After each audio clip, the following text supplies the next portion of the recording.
Good afternoon or good morning, everybody, depending on where you are signing in from across the world.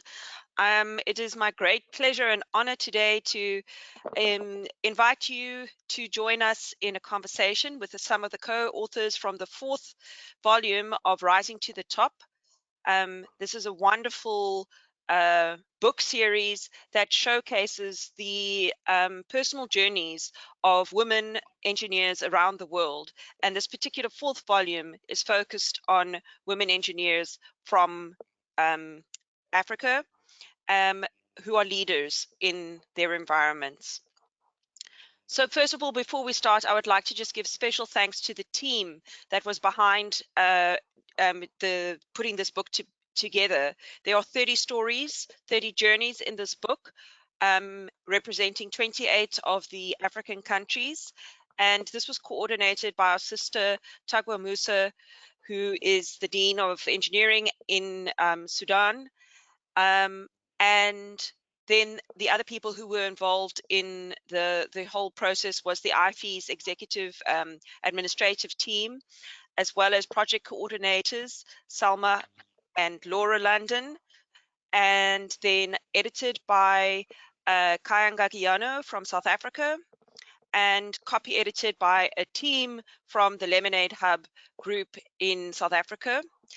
The interior design was done by Kyla Heller, and then the cover illustration was designed by Donnie de Villiers, also from South Africa, and he gave us this image for free in support of this project, so we're very appreciative of this. There are a number of sponsors for this book, but in particular we would like to thank Michael Adala, and I'm now going to give him an opportunity to speak on behalf of the sponsorship for this book. Thank you, Michael.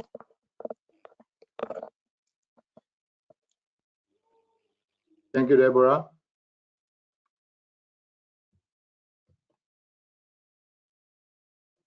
Greetings to everyone participating in this webinar.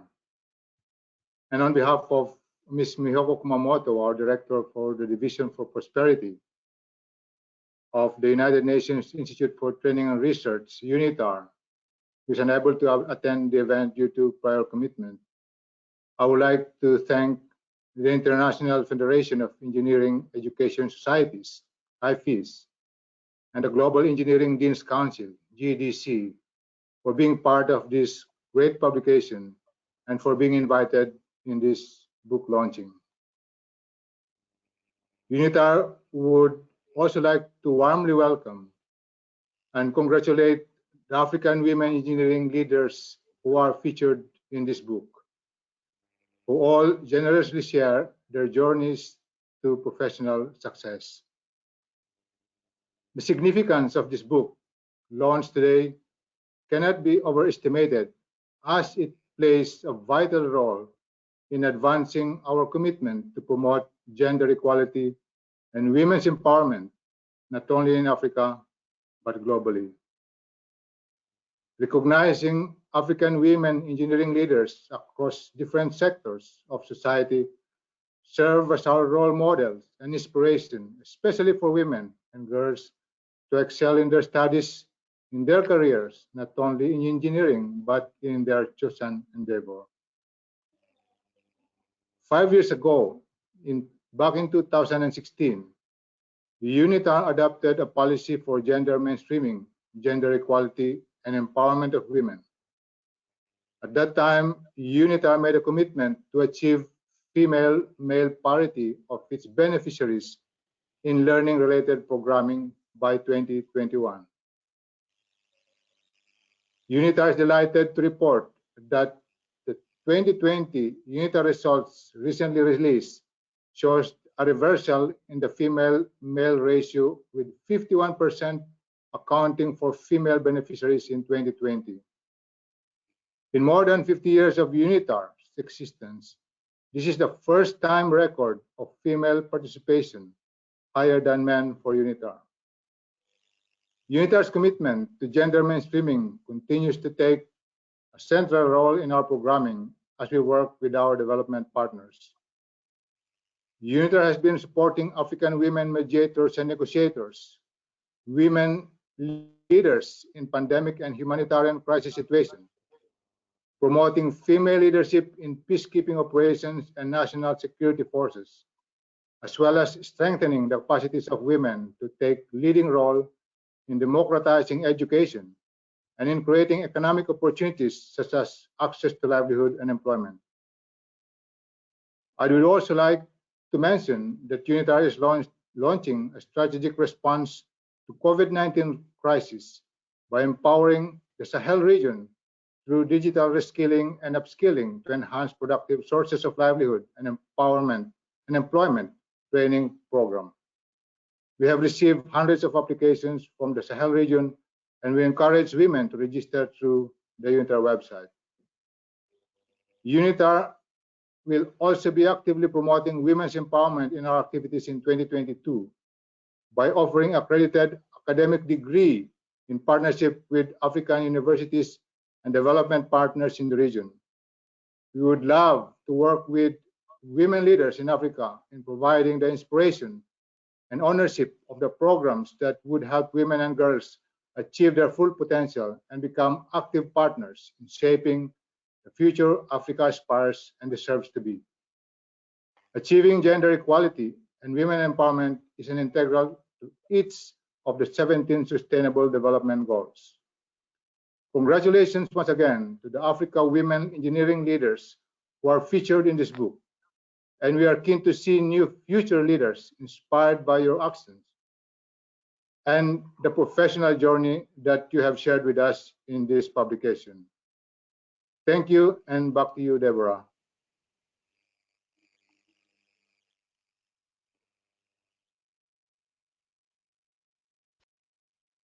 Thank you so much, Michael, and to UNITAR for your generous sponsorship. So we're going to jump right into the program. I'm going to introduce our 4 panelists today, and starting in alphabetical order. From Algiers is Dr. Amal Shannouf. Dr. Chenouf, or Amel, is a hello. She is a researcher at the Center for Advanced Technologies and R&D Research Center in Algiers. She has a PhD in microelectronics and extensive experience in the physical design of integrated circuits. And I'm not going to go further because Amel is going to give us her story about herself a little bit, but I don't think Amel's webcam is working. So maybe what I'm going to try and do, I'm wondering if I can present. I don't know how I can present.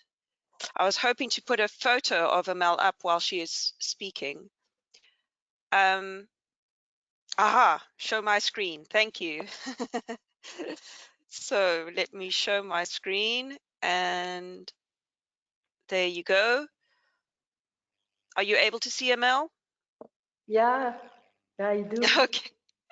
Okay, Amel, I invite you to give a little introduction to yourself and to speak a little bit about your participation in this book. Okay, thank you, Deborah. Hello, everybody. First of all, thank you for all the team for this good and big work. It's pay off the hard work. So I am Amal Shannouf, or shortly Amel, like I like my students to call me. I am a dreamer.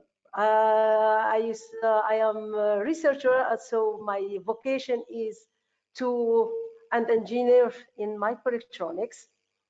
I was from the childhood fascinated by science and technology, and my contribution in this book, Ask Amel, She Knows Because She Learns. I learned from Labiba. It's a TV series that is equivalent to artificial intelligence and virtual reality in nowadays.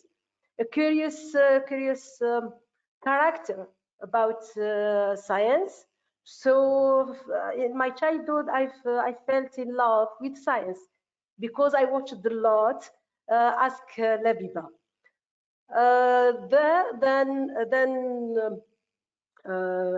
after that, I started to study maths, physics, science, and foreign languages, and the dream became bigger, and the willing to attend the STEM field becomes a priority for me. So I will sum up my story. My family was supporting me a lot to do and to assume my choices. They give me full freedom to choose why I want to study. It was difficult after graduation to get work as an engineer because facilities are not available for women in industrial districts like for men. So it was challenging. So I didn't work after being graduated. So I pursue my dream and apply for post-graduation studies in microelectronics. After three attempts to get in, I succeeded after three failures, three attempts. After I had my master of philosophy in microelectronics, I joined, let's say, the first center, R&D center in Algeria. It is in microelectronics division when I'm working since 2005. So I have been working for different research groups on different topics. I had developed many skills, and I also collaborate with journals as reviewers and publication chair and editing conference proceedings and so on. I'm tutoring students, especially women in microelectronics engineering, and I am volunteering as a coach in startup weekends event when my vocation is to empower women in STEM and young people to help, especially to empower women in engineering and to how say to show them that it's difficult, it's not easy, but it's possible. What I did, you can do better than me, because things are changing, the circumstances are changing. There is more opportunity now for women than 2 decades or 3 decades later. I started with the Labiba, so all the path was not straightforward. There was difficulties. Fortunately, with God willing and the support of my family and my self-confidence, I succeed to overcome obstacles and achieve my objectives. And what's always I say to my students: never give up, never ever give up. Hold on, pain ends. That's Deborah as introduction for myself.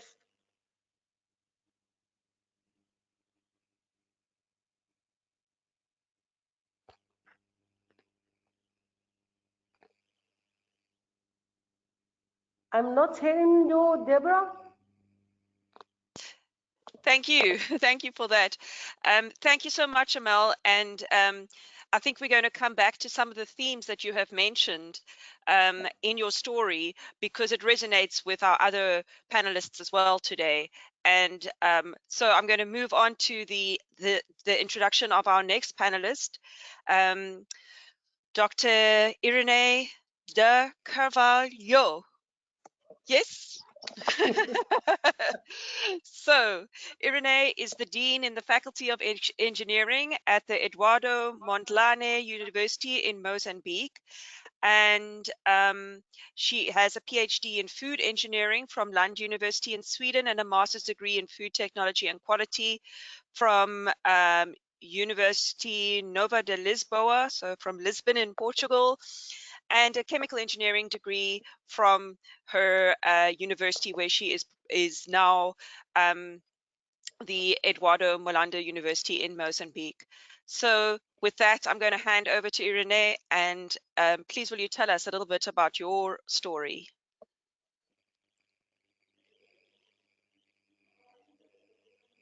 Okay, thank you, Deborah. Is Deborah? Okay, so I didn't prepare a PowerPoint. I don't know, I go through to the questions, or I needed to introduce, because you introduced it myself. I go through to the questions, or what I will.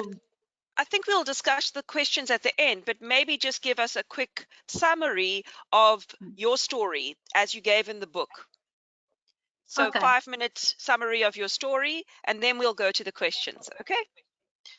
Okay, thank you. So as Deborah said, I am Irene De Carvalho. I am a Mozambican. I born in a small village in Zambezia province, in the center of Mozambique, in the small city called Kehinde.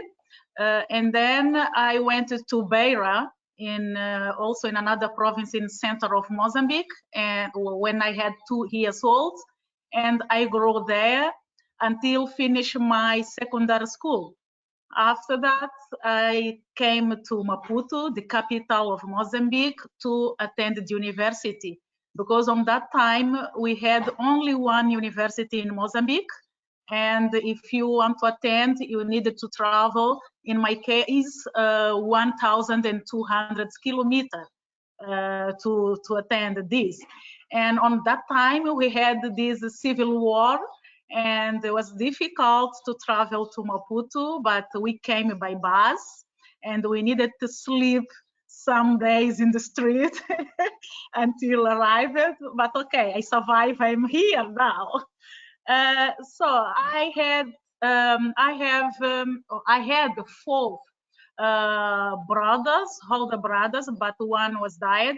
This was from my father part, not with the same mom. And with my mom, I am the oldest. We are 4. We are 2 ladies and 2 boys.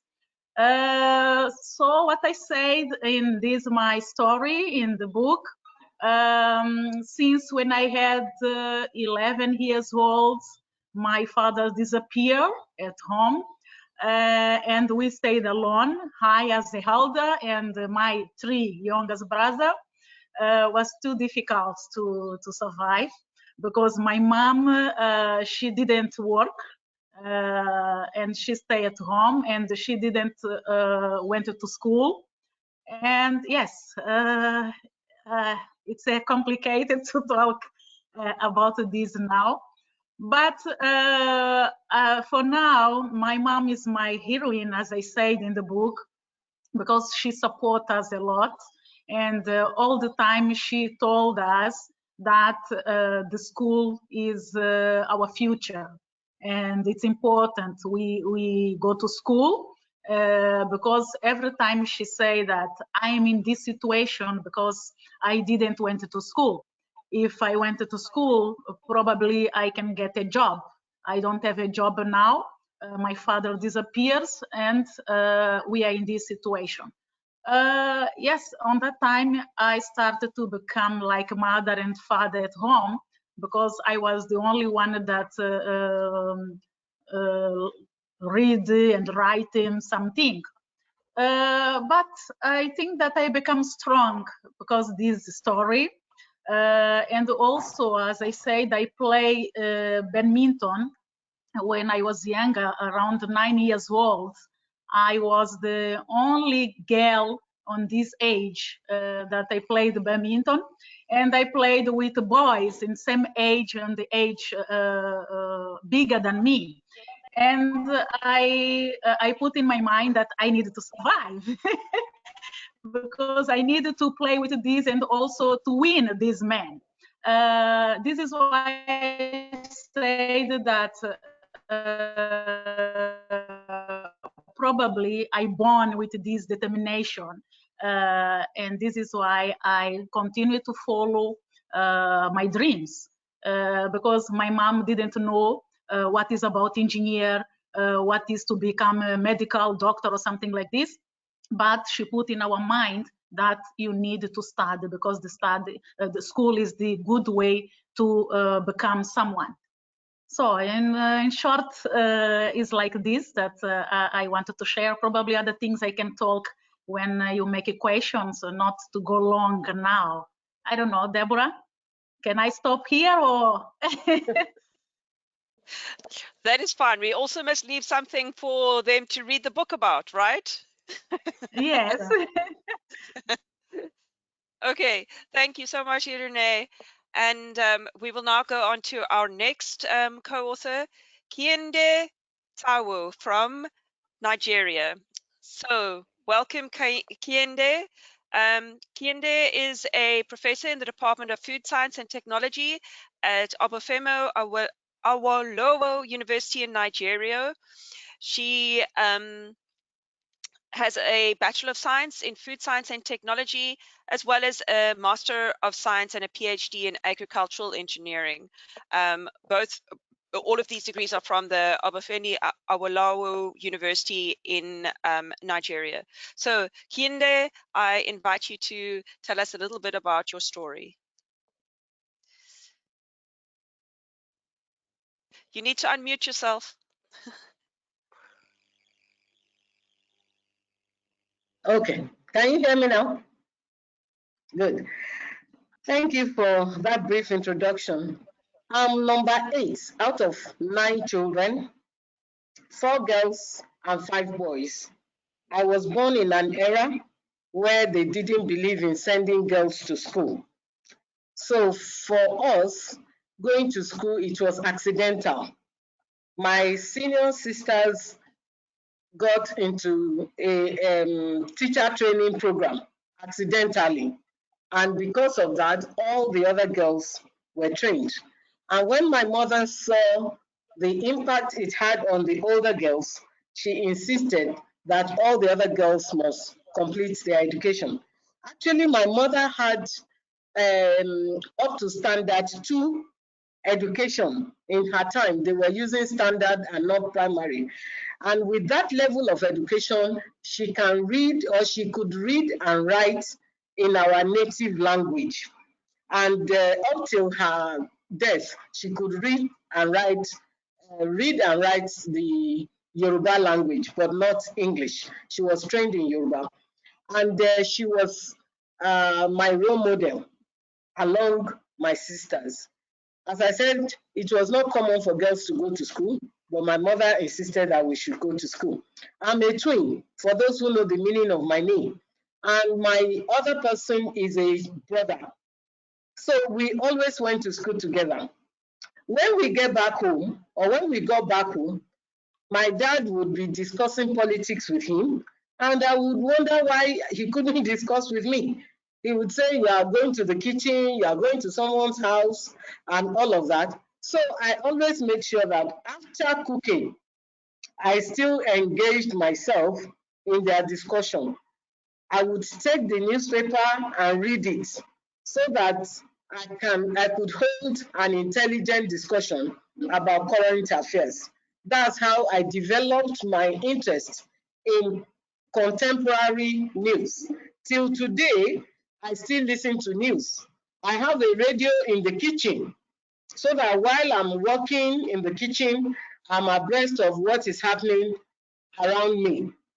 So that was the genesis of how I began to pay interest in news.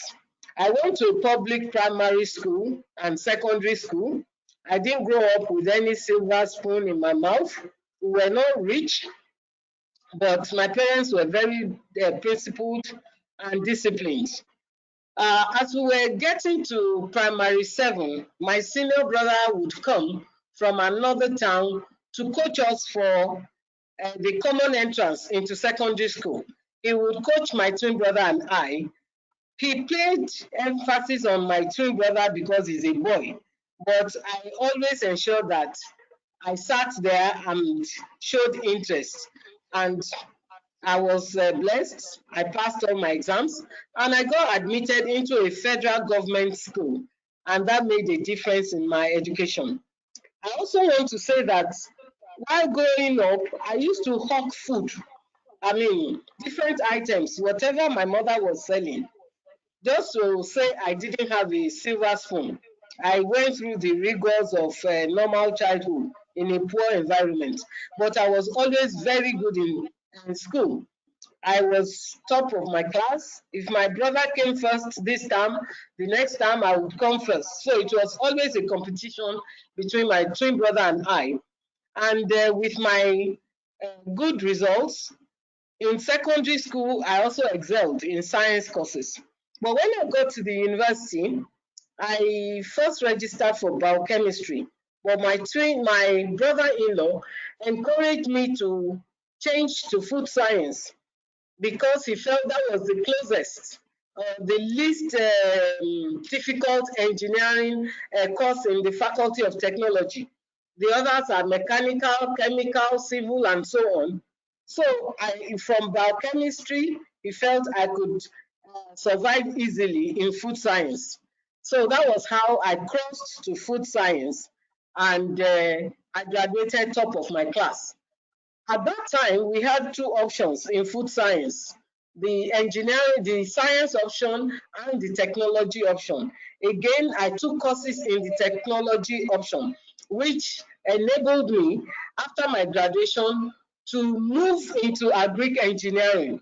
This same brother-in-law encouraged me to do my master's in agric engineering because I had done courses in food science and technology option.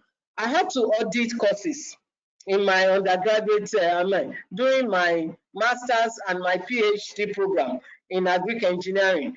I audited courses that enabled me to register with the Nigerian Society of Engineers.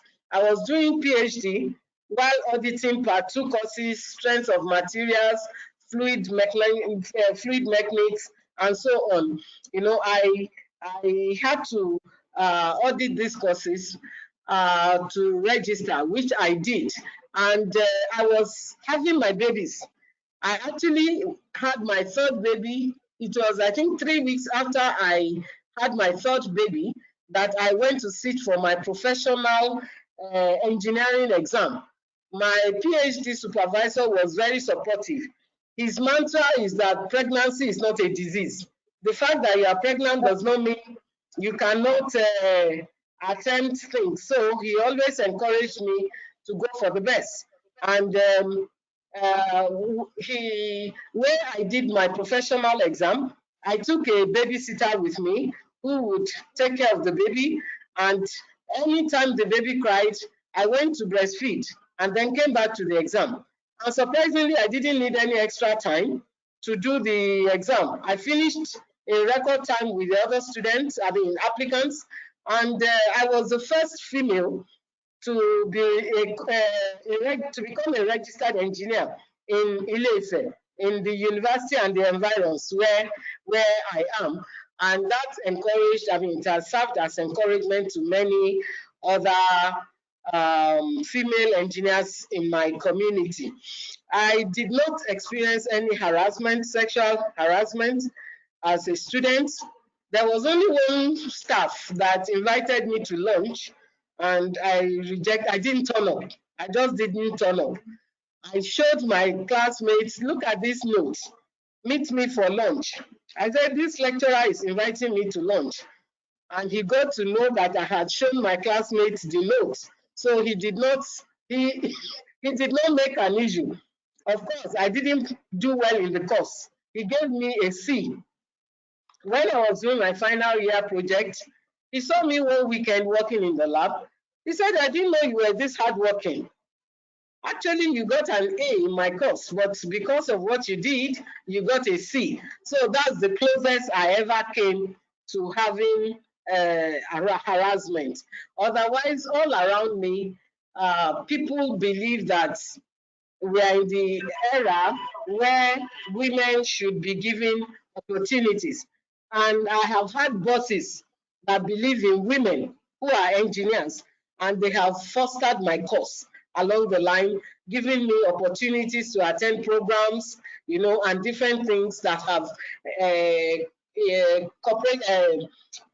ensured my advancement in the engineering field. I have served as Dean of my faculty, Dean of Engineering. And to date, I'm the only female Dean of Engineering in the Faculty of Technology. And I've served on several engineering boards. So I'll stop here for now. I hope I'm still within my 5 minutes. Thank you so much, Kehinde. That was lovely.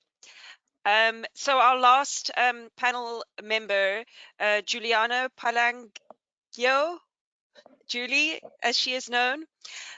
Julie is the founder and Julie is the founder and CEO of GENI energy consulting firm, but this is her retirement job, and she has had a long history in engineering, working in the government space as well, and on many boards.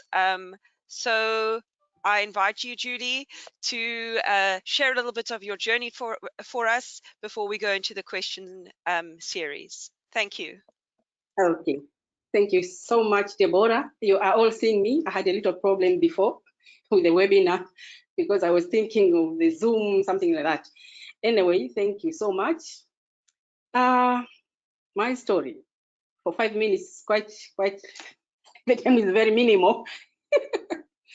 But it started from a family where we were 11 kids, but the first 5 kids from my family were boys, and I was the only female. So I was loved so much by my father. So I always wanted to impress my father. Whatever happens, I was his little baby girl. So he was like my role model because my mother was a little bit very strict. So my father was cool, gentle, he liked me, and most of others were boys. So I felt like really queen, you know? Yeah. But when my brother was enrolled to primary school, I wanted also to be enrolled on the same day. I was 4 years old, my brother was 6. I cried so much, so they accepted me to start standard 1 with my brother. The teachers thought I would fail, but I was so determined, and to their astonishment, I was doing the best in the class. So I went up with my brother the same. When my father was a policeman, he was moving a lot, so they took us to our grandparents in the village. The school was very far, and I was very little, so they had to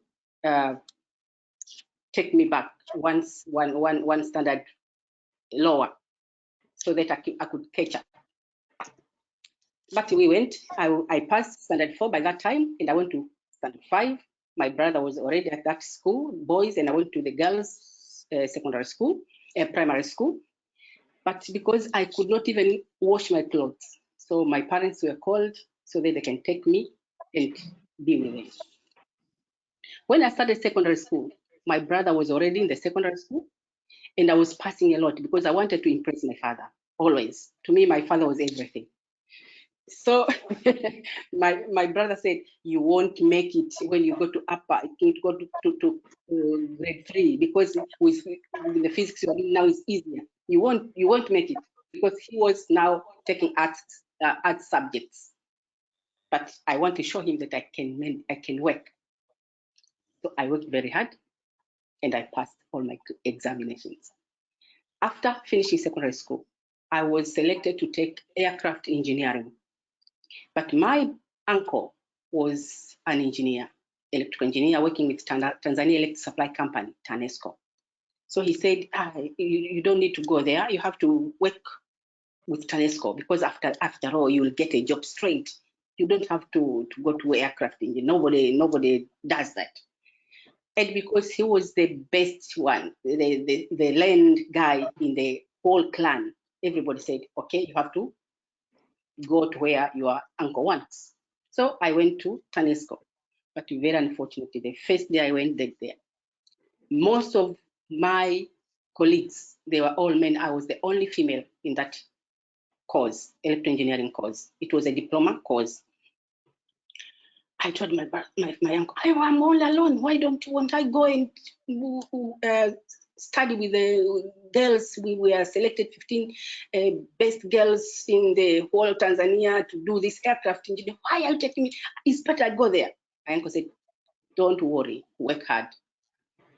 So the first day at the workshop, they were telling us to show, we were given the toolbox, and you have to show. When the instructor said, do you have a hammer in your toolbox?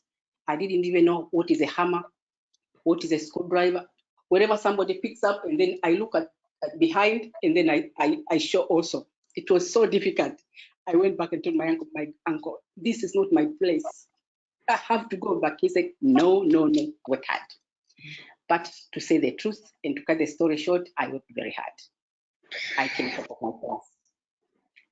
By the end, when we were finishing the third year, I was the best student. And during our examination, I was the best student, and I was retained to be an instructor at the same school, at the same institute. Then I was married. My husband was a soldier, so I was my father was a policeman, my husband was a soldier, so I was in the same cycle of soldiers and policemen. So he was also moving a lot. So we moved to another area, and I had to be there for almost 7 years, working in a power station. So I worked as a maintenance engineer, maintenance technician on the electrical side. After that, my husband was moved to Dar es Salaam. By that, it was the capital city. Now it's Dodoma. We were there, and that's where I asked my employer to pursue further my career, because it was that if you do good, you do well, you are supposed to be upgraded further. So I went to German. I went to German for degree course. I was sponsored by World Bank, but through my employer. So I went to German. Very unfortunate, the same thing happened. I was the only female at 70 students. And it was in Cologne, so it was really very bad. You know, I'm a little bit talkative, and I like talking. I like mixing. When I sit somewhere at the hall, at the lecture room, nobody came near me. The front row is empty, and the third and the back one empty. I'm totally alone. I said, my God, how am I going to survive here? After 3 weeks, there was a seminar. I know there was some seminar. They called us and asked us how we felt in Germany, and I said, my God, if I sit somewhere, nobody comes near me, and they are all men. How am I going to study? It was so difficult. Then they said, a German culture, you have to follow them. German culture, they don't come to you. African culture, we go to foreign counterparts. But in Germany, no. They have their circle, they want to remain with their circle. So I said, oh, what am I going to do then? They said, you have to mix them, force yourself to be with them. Then they will accept you. Otherwise, you are gone. I said, oh, if that is the case, I'm good at it. Then when I came back, I started going to them. Some, of course, they are, German culture, some are very reserved. They don't want. You feel it, this doesn't want, this wants. Then at the end, I managed. And we started, I studied there. And by the end of my studies, we were 15 who graduated timely. I was among the ones, but it wasn't easy. The language barrier was also a big problem to me. I really managed to understand it fully when I was in third year. Then I could even see jokes. I can even laugh at the jokes, because the first year was when there was jokes and the lecturer does something which makes others laugh. I was only grinning because I did not understand. I made good friends to date. I go to Germany, they come to Tanzania to visit me, so it was good. I went, but while there, my employer dismissed me from my work when I was at the fourth year. They said I have to come back to Tanzania because I started doing masters without their consent. At the same time, they knew in Germany by that time there was no degree. It was a deep inch.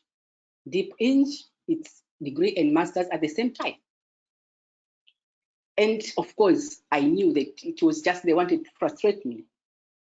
You know, there are a lot of problems within the employment issue, employment issues.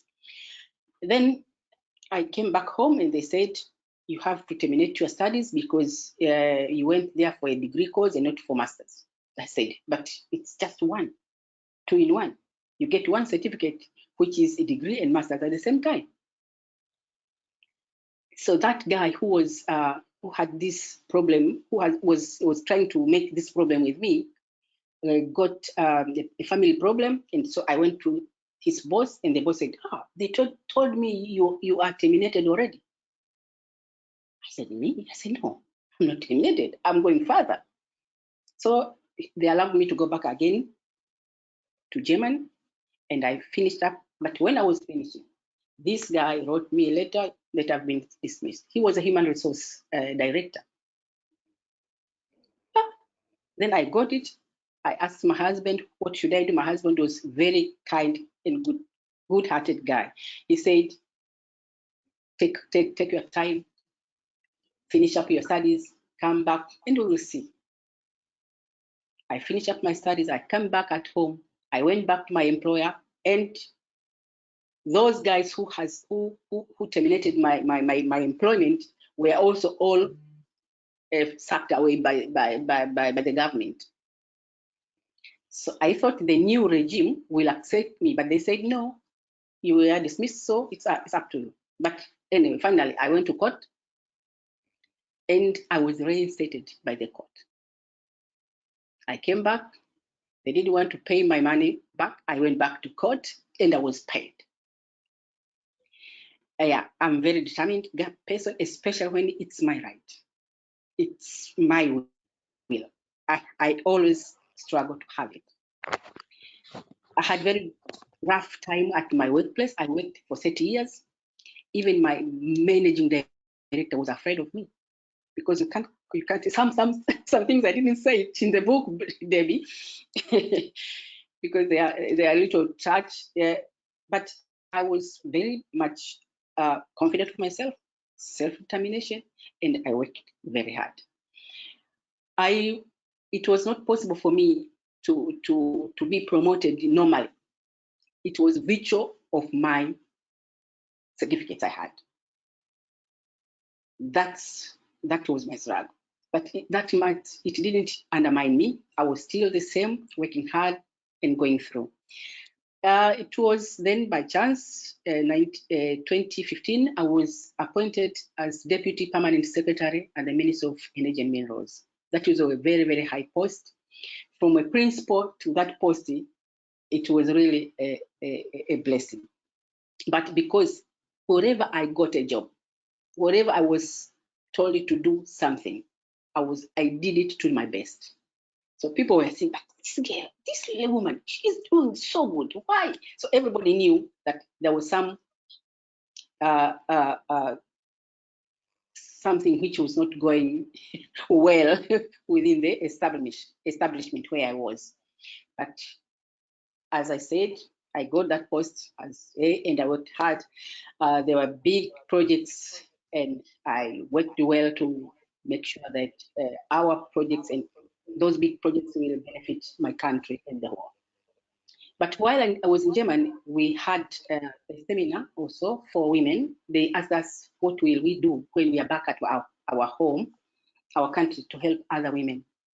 With friends in Germany, as I said, we established an NGO. I'm one of the founder there also. And the NGO is called Karibuni. Karibuni means welcome. Tanzania in Germany, friendship. And it helps a lot of underprivileged girls in my country. After retirement, 2018, I started this GENI energy consulting firm, of which I'm a founder and CEO, which I'm managing also a lot of projects up to now. I have more than 4 or 5. And one is coming again, a big one with the government. And it helps also a lot of women and women engineers and mentor them regarding engineering and how to survive.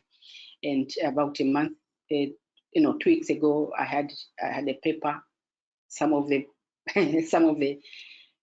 issues are from this book, or regarding engineering women, how to survive, how to work, how to pursue, and how to overcome stresses in the workplace. That's a little short. Thank you. Thank you, Judy. Okay, we only have a short time left, but I think I'm going to go with the theme that I heard from all of our authors, the ones that are online, as well as the other ladies or engineers who are in this book. I think a theme with all of you is that there is a self-determination that nothing is going to stop you. There's a strong will. You all have failed. You all have struggled. You all have faced challenges, but you refuse to be defeated. And I think that this is a theme that I have seen with all of the authors. So I think my question is, where does the strength come from? And what message do you have to encourage other women who will undoubtedly face challenges, maybe not as much as what you have, because times are changing, but where do you find your self-worth, and how do you work against the challenges that you meet? Okay, I can Would start. anybody like to answer? Okay, I will. Yeah, to me, it started from my family. As I said, my parents, as the first daughter in the family, my father believed in me and encouraged me to dream bigger without any limitations. Challenges are there to help build character.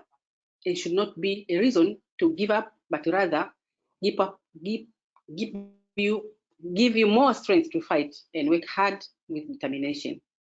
So I think my advice to women facing these scenarios is critical thinking, problem solving, and look for other opportunities if need be. When one door closes, another one opens. I believe in that. Thank you. Irene, would you like to give your answer? Yes, I also agree with Juliana, and the family is our support. And sometimes it's difficult to me to answer this question, because sometimes I say that I born with this determination. And because I remember that I was younger in primary school. I had 7 years old. I was in the first class in primary school, and the teacher from second and third class came to my room, to my classroom, and take me to go to teach other colleagues that are in the blackboard, because they didn't know to solve a mathematics problem. And then on that time, the teachers had a big ruler, wood ruler, or 3 stickers, and beat these colleagues. And all of them was boy. But my things was stored, because on every Saturday afternoon, I went to the church, and this boy, they hiding, wait me to find me in the road and in the street, and also beat me. Because they say that, yes, we was beating the school because you But I but I didn't give up to go to the church. I continued to go to the church. I tried to find the solution to continue to go to the church. I tried to work with other people in the street.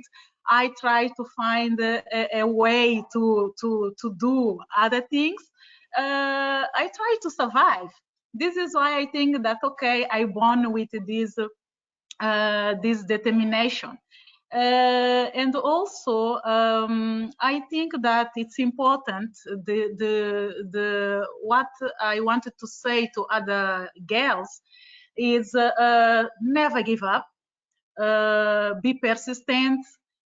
Focus on what you want to be, and whatever you do it with determination or with dedication. It's important. Thank you. Thank you, Irene. Kehinde, Amel, would either of you like to weigh in on this? Yeah, I joined Iron when she said determination is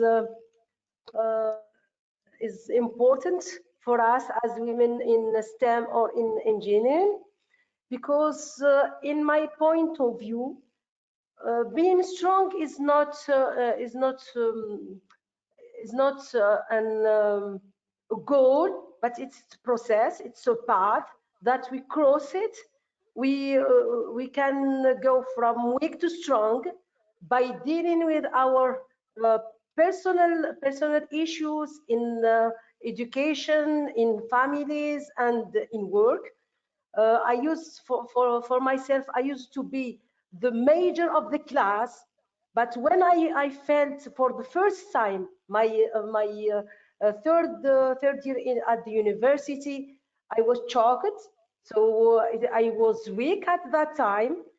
It took me a long time to overcome this first failure in my life. It wasn't a push button to overcome this situation. I worked a lot on myself to accept the failure and the weakness. So we can be weak at some time, but our nature or what defines myself is not this weak person. I can do it. Even I failed. I tried a lot.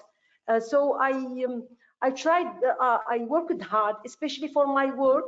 I was working for civil groups, for which I didn't absolutely have the appropriate background, but the eager to learn and the eager to resolve problem as engineer has motivated me to overcome this weakness. First of all, to accept them, to overcome, to try to work on myself, and to go on. And at each step, when I gain one successive step, it wasn't. It was for me, the success is not. It's not a big thing to deal. It's the path to the success is the big deal. The success what we see for role models around the world is an iceberg. We see all the time, we see their success, but we never think about how they overcome. This is the manner to become strong, how to overcome, how to manage things, how to resolve problems, how to learn from my failure. Teaches me how to be stronger enough to deal with other problems. If I dealt with one problem, so I can do it with others. And in the process of learning, we become stronger and successful. That is how I encourage women and girls in STEM. I said that it's difficult. Yeah, it's difficult for men or women, but obstacles for women are more. So you have to work harder because it's men-dominated fields. So you have to prove yourself. You have to be determined. If you want to reach some goals, or you chase your dream, do it. Whatever the obstacle you are overcoming or what you are faced with. Be yourself, become self-confident, and go on for your objective, whatever it is. Thank you, Amel. Kehinde, would you like to add?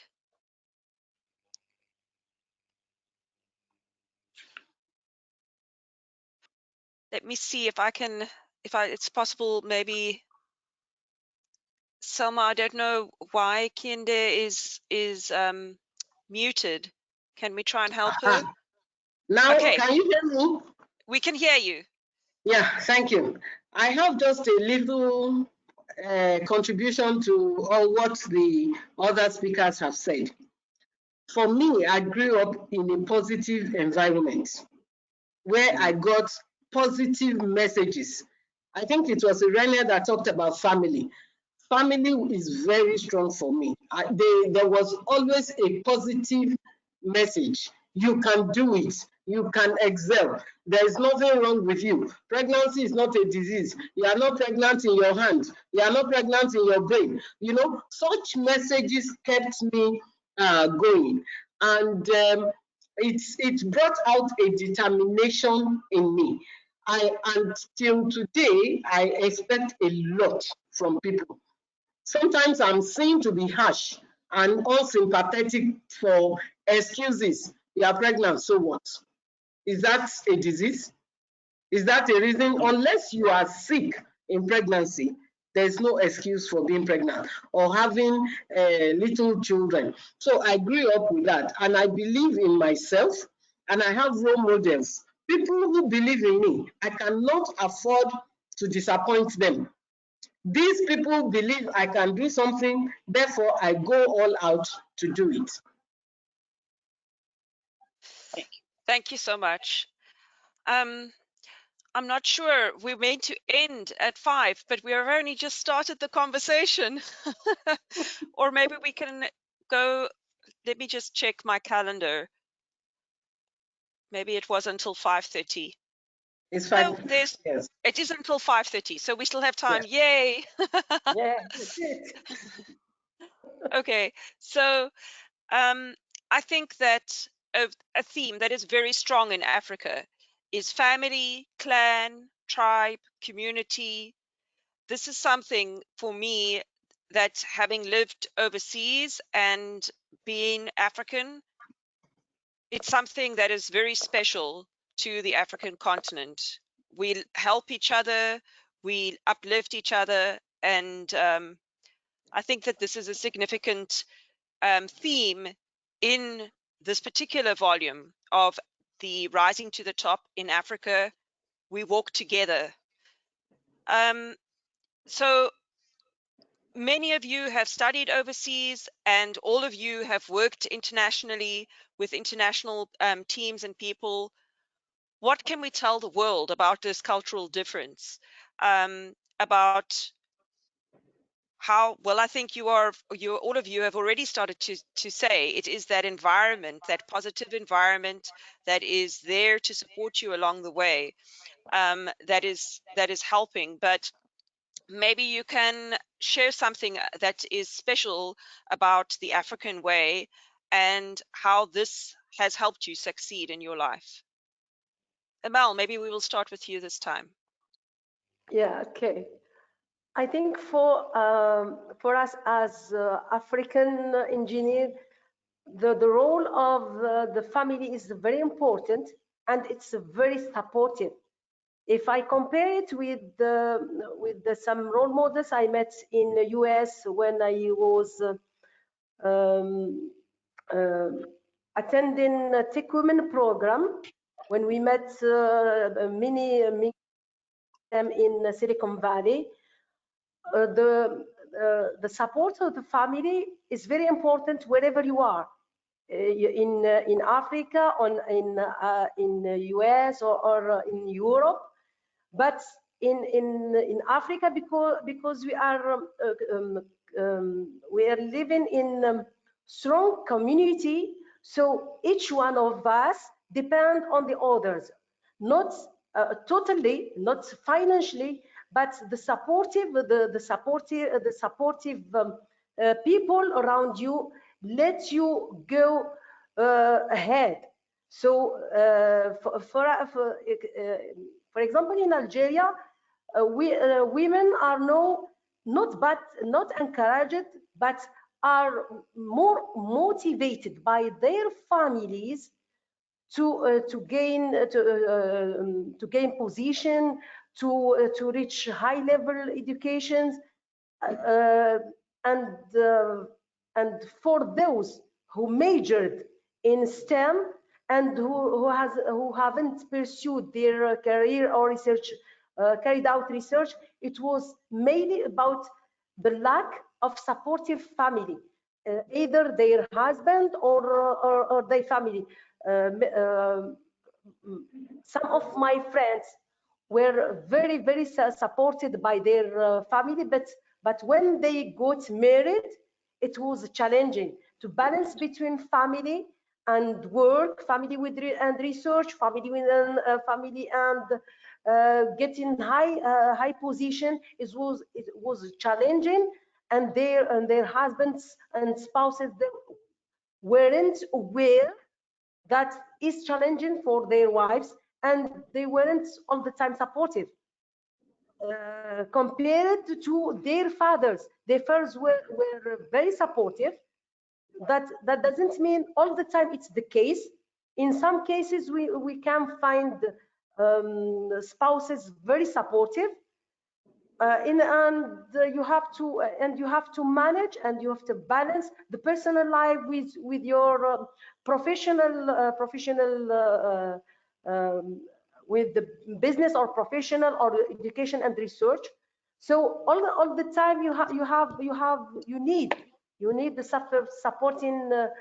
supportive family. And I think it's the same case worldwide. I have met lots of women, and we talk to exchange our challenges. And I realized in US that we are facing the same challenges. They have more, maybe they have more opportunities.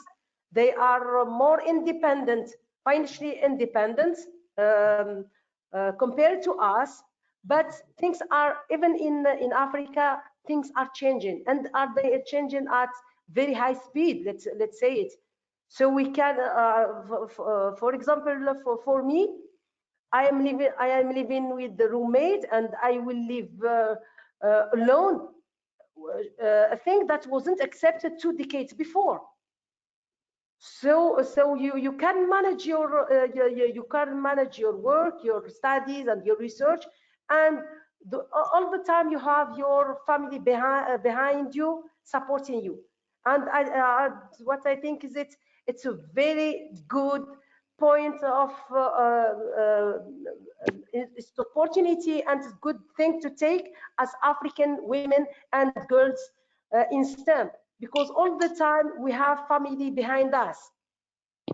That doesn't mean that we are weak, but we go further and stronger if each one of us is supporting his family, his spouse, or his brother or his sister. So we can help each other to become stronger, to become more successful, and to help each other, and to get even mentors for our relatives, or for our students, or for other women in the field. By sharing our difficulties, and how were our family supporting us, it's a good thing, I think. Thank you, Amel. Thank you. Kehinde, Okay. would you like to talk about this? Yes, my contribution is actually brief. We have a proverb in my language that says that whatever touches the nose touches the eye. So in my family, we grew up as a community. We all mind each other's business. We know what is happening in every other person's life. Until today, that is the story. So the support is there. I mean, I just came back from the US on Saturday. My sister called. Have you packed your bags? Are you on your way to the airport? Have you checked in? That is the kind of community family situation I grew up in. So all this individualistic lifestyle is strange to me. The African culture is very supportive. If you have not seen somebody for quite a while, you call, how are you doing, and so on and so forth. So it's very supportive, and it gives you the courage to go on. People are cheering you because they believe in you. Thank you. Thank you. Irene? Yes, thank you, Deborah. So I want also to contribute because I feel lucky to have this opportunity to start outside of my country and also outside of our continent. Really, there's different approach to being woman in Africa and being woman, for example, in Europe. I listened the story of Juliana, and also I'm identified with with her because what she passed in German, I passed also in Portugal when I did my master, and also I was laughing here when Kehinde said that the pregnancy is not a disease, because when I went to do my PhD in Sweden, I also was pregnant with 3 months. When I went, my first time was in 2007 to try to prepare this proposal. And the coordinator looks and say that, okay, you sit here in my office. I will take all your colleagues to go to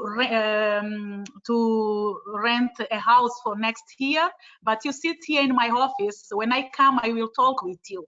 When he back, he told me that you cannot come next year because you are pregnant. I say that, but it is not a problem. I want to study. I know what I want. I will come next year. He said that, no, you sit at your home country and stay there. You need to think because it's your first baby. You need to sit with the family. Probably you will say that you don't want to come more. I say that, no, I discuss with my husband. I discuss with my mom, and all of them say that they will support me. But he said that, no, because you are pregnant, you cannot come.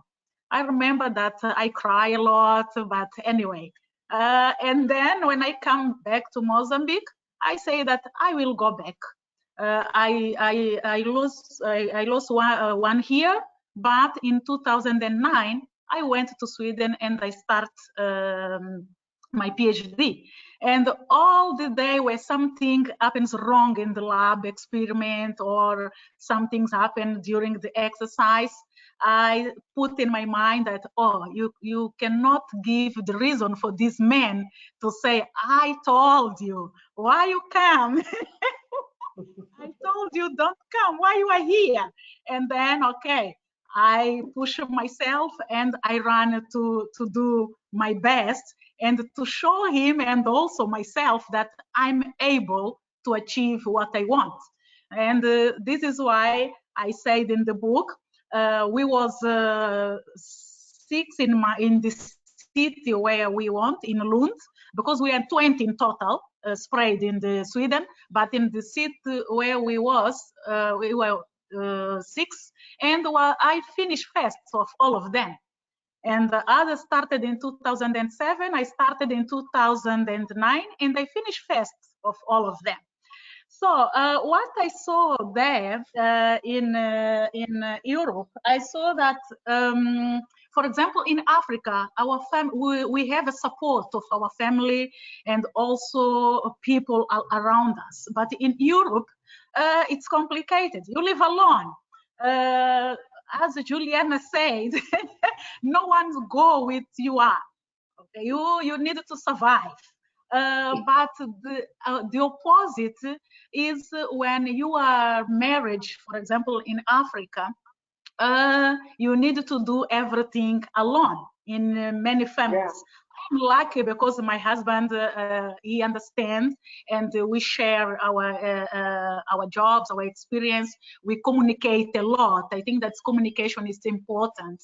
But I see other colleagues or other people, they have a problem at home with a husband, because you are woman, even if you are dean of a faculty or you are I don't know, government member, you have a problem at home, because when you're back home, you need to put out this cloth of dean, and you need to start everything at home, start to cook, take care of a baby, and clean the house and everything. And the man is sitting in sofa and started to watch a TV, waiting for the dinner. And all the time asking, the dinner didn't finish. What's happened? But he's sitting in the sofa. He didn't go to help you in the kitchen.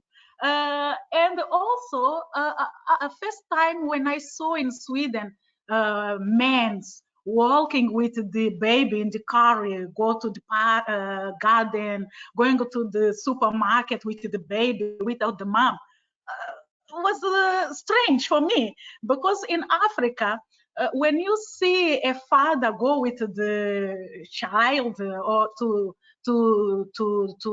shop, it's only to go to buy a cloth for this baby, but he doesn't go with the child like we don't know to clean himself. For example, small baby until 1 or 2 years, it's difficult you find a man go to this son outside. He wants to go out when the son is like 5 years, 7 years old, because he goes only to buy something to eat, or to sit in a restaurant, or to go to buy clothes and back home. Because every responsibility in Africa, we attribute it to the mom. The mom has a responsibility to have this pregnancy until the baby grow up. This is that I saw like a difference. But I think that the rights and the duties must be shared at home. We need to have more interaction from men and women and women. We need to help each other at home. I think that, in my opinion, the communication and the mutual respect with the family, it's important. Thank you. Thank you. And then last but not least, Julie. Yeah, it's very interesting to hear others talk about the cultural differences. It is true, and to me in Germany, it was really somehow a shock to hear that when someone wants, from my fellow students, when they wanted to go to visit their parents, they have to call and tell, I'm coming for dinner, or I will come with Julie, she's from Tanzania. The parents has to say yes. If not, no. In my culture, I just go without even telling them. They will see me there with their friend, and the food will be served. There is no problem on that. So that was something which was quite new to me in Germany. Yeah, and also the family is very supportive, as my colleagues have said in Africa. When I left Germany, my daughter was 1 year old, but I left my daughter with my husband and a housemaid. This housemaid stayed with me for 17 years. She's a family. She's like a family to me now. She was married. She came back now to me, and she's now working again to me. It's long, but it was maybe out of luck. But to us, families are like that. If you get like this housemaid, I've done a lot also to her family. They are part of my family now. But that is Africa. If you live with somebody nicely for quite some time, it's your family. She's now my sister, yeah, and her family are my family, yeah. As I said also, held in high positions is a problem sometimes to our culture, because men in our culture, they want always to be the head of the houses. And head of the house means you have more money than your wife. If you have more money and you advise something, they always tend to think, now you feel like you are a man now because you have more money, because it is sometimes problematic. But to me, I'm happy that my husband was a colonel to the army, so he has more, he had more money also as well, so that was not a problem. But in my culture as Sukuma culture in Tanzania, they are the tribe where a lot of dowry is requested when you marry a girl there. So my dowry was very high. That is the truth. It's like that. And especially when you are light-skinned, you have to pay more money to have a wife. So my husband told me, I've never told my family how much I paid, because it's like hell to us. We don't do that. How can they tell me?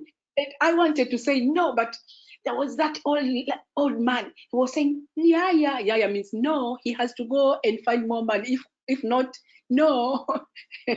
So it was a cultural shock also within our own with our own country. In my country, we have 120 ethnic tribes. So my husband, who's coming from north, is a Meru, and I'm from the eastern part.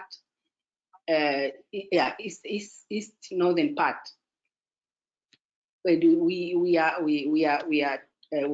Most of my clan, they are cattle breeders, and they deal most with farming and cattle raising.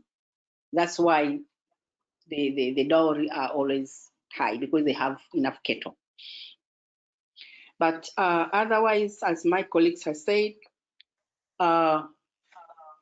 in Germany, I forcibly teamed up with my male counterparts. And of course, as an individual, I wanted to be a live example to women and girls, a reminder that their imagination was their limit, and that they could be all that they wanted to be at any time if they can make it. Thank you. Thank you so much. Thank you to everybody for sharing this wonderful part of Africa.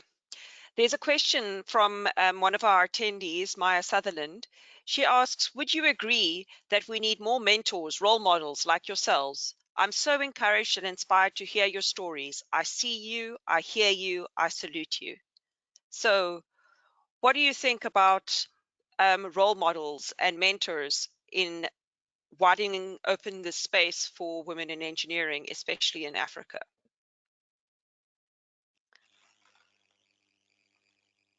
Kehinde, start. Thank you. I agree 100% with that question. When you have a mentor, you are accountable to the person.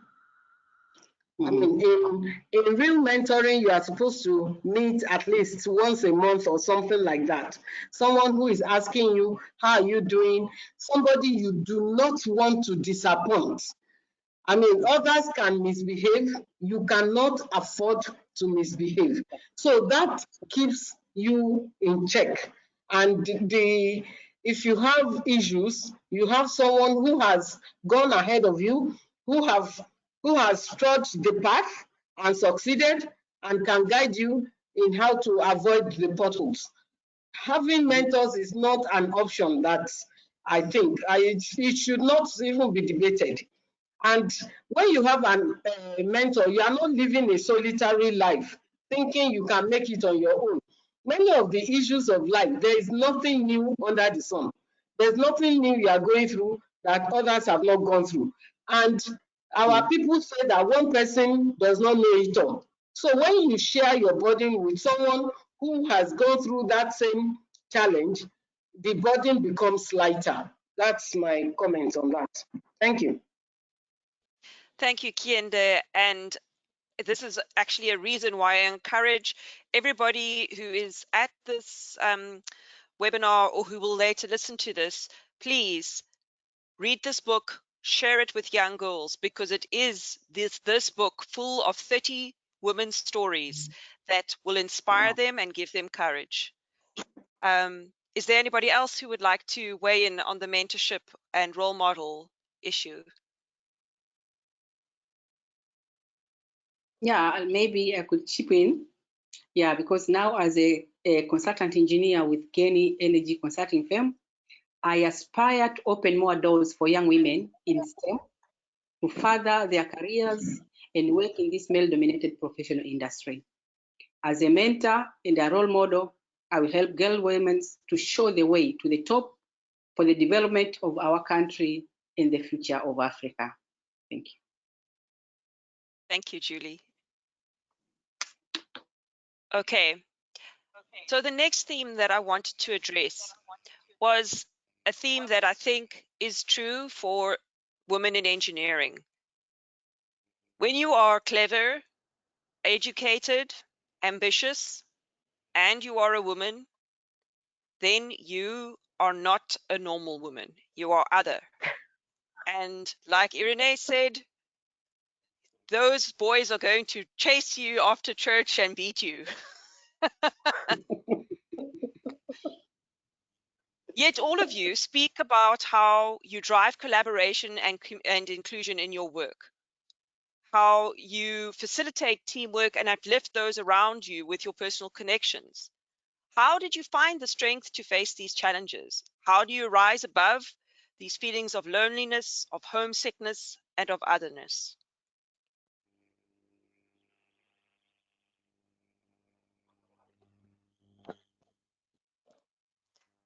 Anyone? Can I start, Okay. Deborah? Can I go for it? Kehinde, go Okay. for You it. hear me? And Actually, for me, I have not experienced loneliness.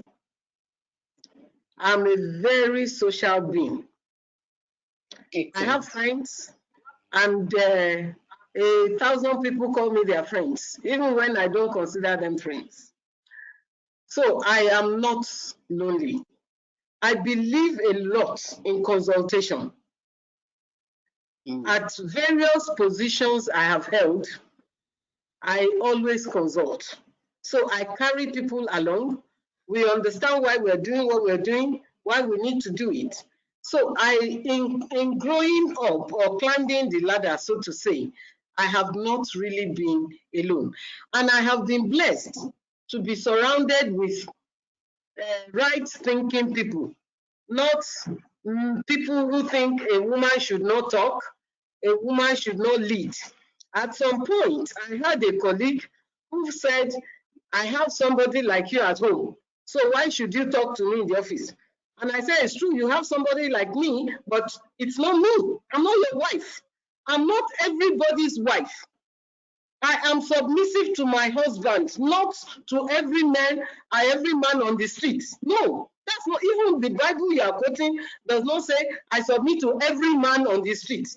We are colleagues here, and this is an academic environment where I'm free to express myself. So someone came and said, a senior colleague, old woman said, they said, even the way you walk is rude. The way you look is rude. And I ask, what is rude in my looks? Am I rude in my talk? If you cannot fault me in the way I talk, you cannot, it's your opinion whether I'm rude in the way I walk, in the way I look. But he said that the woman said I should be looking down when I'm talking. And I asked, where is that?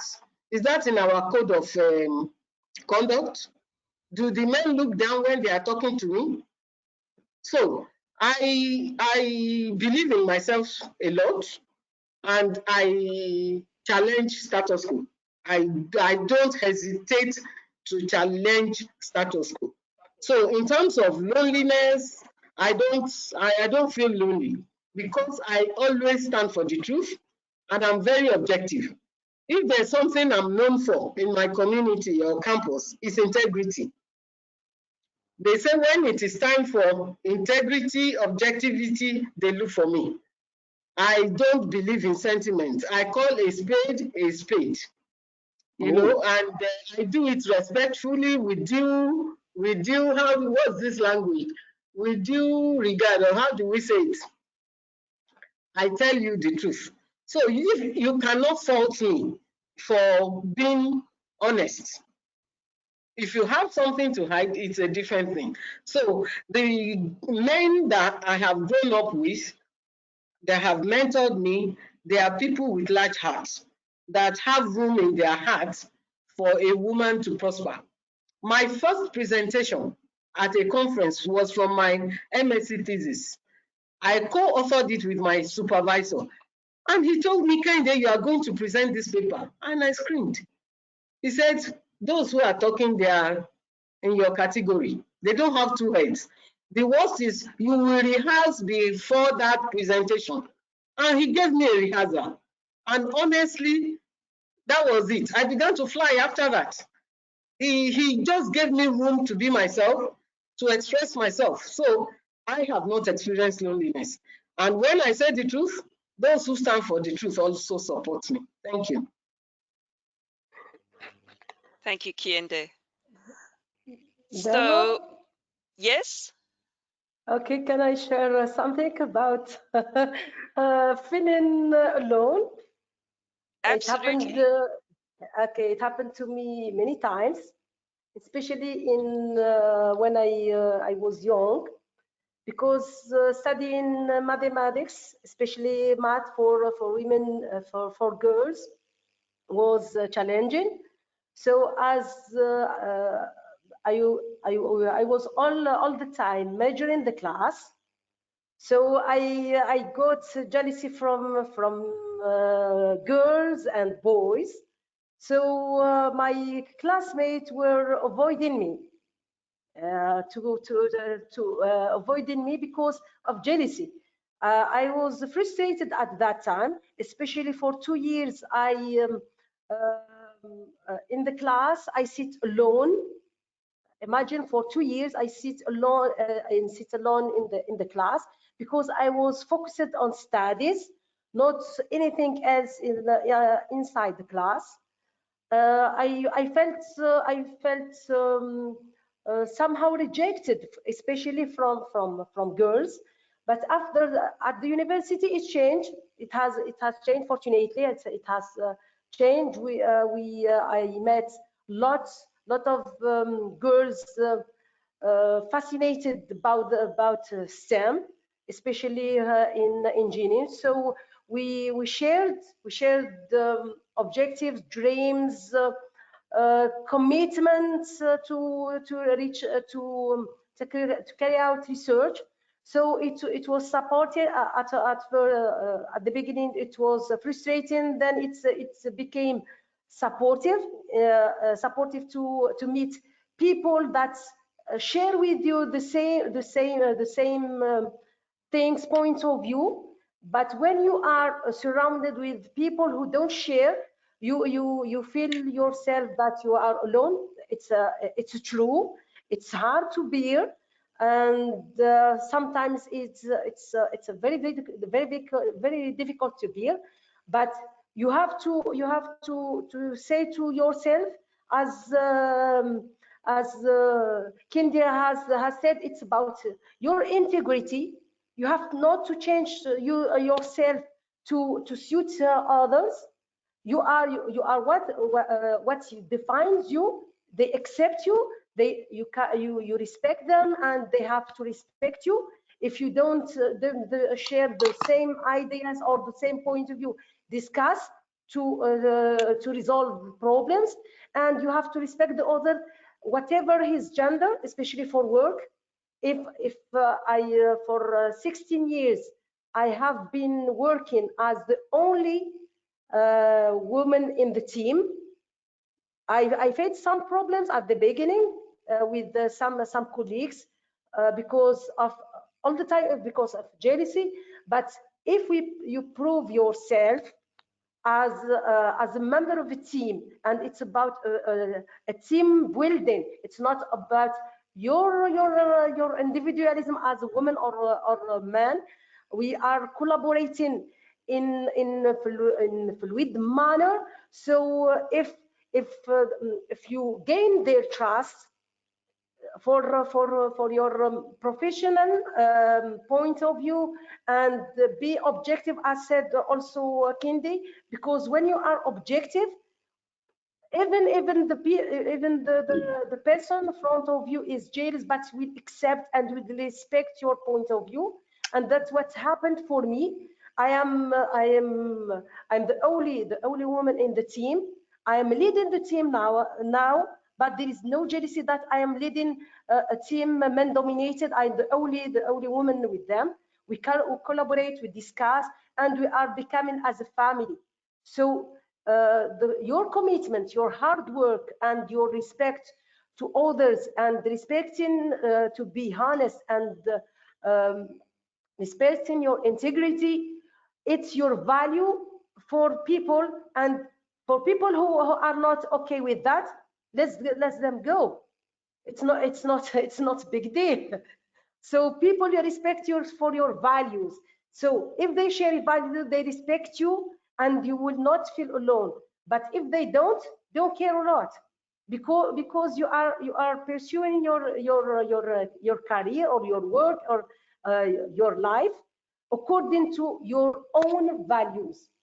So be okay, even being alone. It's okay. It's not a big deal. Thank you so much, Amel. Unfortunately, we have now reached the end of the time, and really it has been such a pleasure to sit here with you engineers and to discuss all of these things that influence all of our lives every day. So the last activity here is to invite the Secretary General of IFEES, Hans Hoyer, to just give the closing for our session. Hi, Debbie. Can you hear me? I can hear you. Okay, wonderful. Let me see if I'm just so inspired. It's just absolutely amazing, and I'm so grateful. Obviously, this is very brief. Let me see if I can get my camera. If not, forgive me. Let me see. Okay, greetings, everybody. Wonderful. Today is about the 10th of November, and the privilege I have to be and have been inspired today on this day by these awesome colleagues, friends, and leaders in Africa and also India.